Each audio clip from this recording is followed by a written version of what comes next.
Welcome into Jake and Joshua, where we sound off on some of the biggest topics in Big Ten football.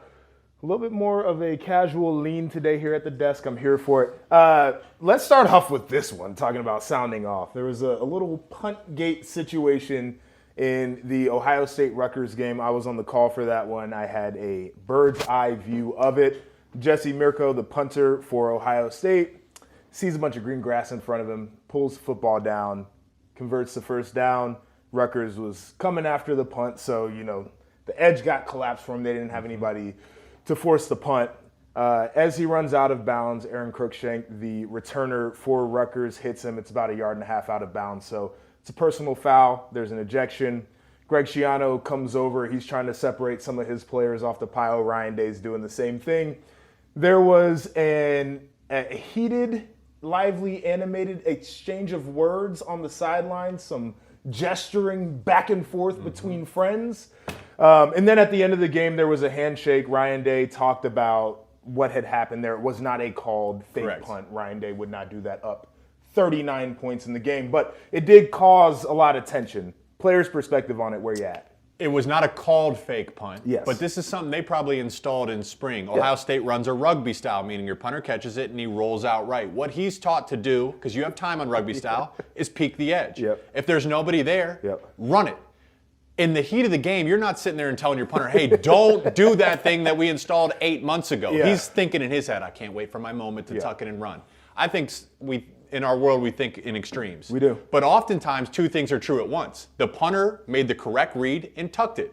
And guess what happens, man? When you do fake a punt up 39, 40 points, you're going to get popped. Okay, I'm not condoning anybody, any late hits, no, but I'm but with you're going to you get on popped. That too. And it's funny because I don't want to condone that type of behavior.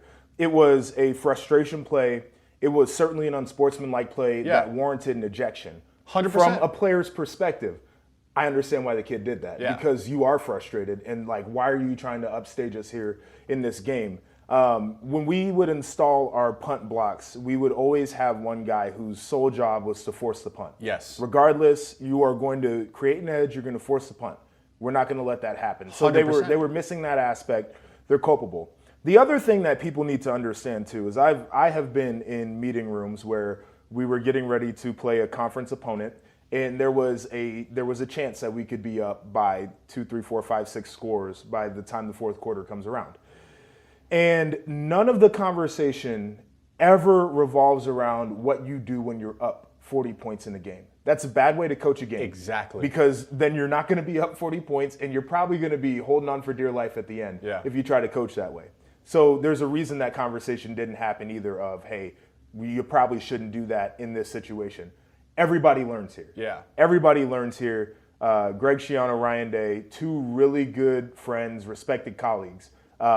Wild situation, though. I think, rather than say, man, this is bad, understand the beauty of it, actually, right? These are two coaches that want to win so bad, right? And Ryan Day won that day, and Greg Schiano's a little bit upset, and you can feel the emotion come through it. I think it's beautiful. Right? I think it's amazing. I think that's why you love football so much, man. You put your heart and soul, you dedicate your life to it, especially as a coach. So I had no problem with it. Yeah, and it's two coaches really backing their players at the end of the day, too. Exactly. And that's the thing that I'm totally here for. I know both of those guys, they want what's best for their players. They want their players to always feel like they are protected, even in the heat of battle. Exactly. So I'm with you. It looks crazy as it happens. You kind of sit back. It was a clean shot too. I mean, it wasn't helmet to helmet. It was in the chest. The whole thing is wild. You wish. And he got ejected fairly. Yes, and also you wish Mirko didn't pull it down and run it. You wish that there wasn't the personal foul at the end of the play. Very unique situation. I know these two guys probably had phone conversation even since the game to sort that out. New trend in college football, it seems like, is you make a determination on whether you're going to proceed forward with your coach or not very early on in the season. And that decision was made at Wisconsin in terms of Paul Chryst and his future there. He is now out. Jimmy Leonhard is the interim head coach, their defensive coordinator. When you saw this news, and Wisconsin is a program that hasn't fired a coach in a very long time. They're a program that is known for their stability. What were your initial reactions when you saw that? It's the same thing we just talked about where two things are true at once. I was completely shocked because Paul Chryst has a winning record. He's actually been dominant there at Wisconsin. But I also understand this is where college football is at these days. And you kind of have to make these moves because of recruiting and trying to lay the foundation for your next class. I think they feel strongly that Jim Leonhard is going to be the next coach. That, to me, was why this move was made. Yeah, and to that point, not to cut you off, but if you think that he has a good chance of becoming your next head coach, and you also read the newspaper where it's talking about all the people that will be interested in hiring him, that's part of the reason why you make this decision leverage at this time too. Yeah. You know, it's a tough thing because Paul Chryst, he has a track record of winning. He recruited well. You know, he was such a big part of that program. But so is Jim Leonhard, and I think they're trying to usher in a new era.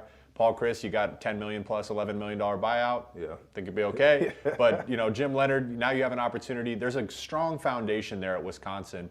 One thing I was thinking about, I was like, hey, you have the perfect track record on how to turn around a program with what Brett Bielema's done. Sure. Right? Go out and modernize your run game. We know you want to have a run identity. Go out and get a Barry Lundy Jr. who's going to focus on the run, but modernize it and play complementary football. I mean, that's the recipe. Yeah, I think that is one of the bigger points in this is Paul Chryst being an offensive guy. That offense has regressed, certainly. And Graham Mertz was a very highly ranked recruit, and his development has not been what was expected of that combination of Paul Chryst and Graham Mertz. And so that's part of this. And specifically, looking at that game against Illinois, when you can effectively shut down the run game of Wisconsin, bad things have happened. Yeah.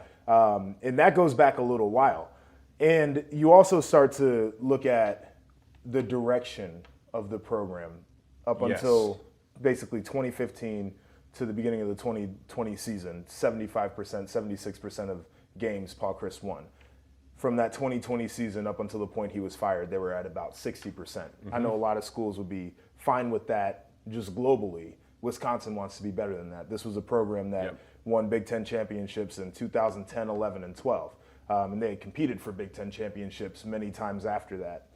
And so with the climate we're in college football, teams making decisions on their coaches very early on in the season, if you could definitively say, I don't know if we get this thing turned around with the guy who's going right now, that's where you move on. That's tough. That being said, you're sitting there and you're looking at the West right now, and there's no separation. Even though Wisconsin's off to an 0-2 start in conference, you're sitting there saying, hey, we're still right knocking on the door of potentially competing.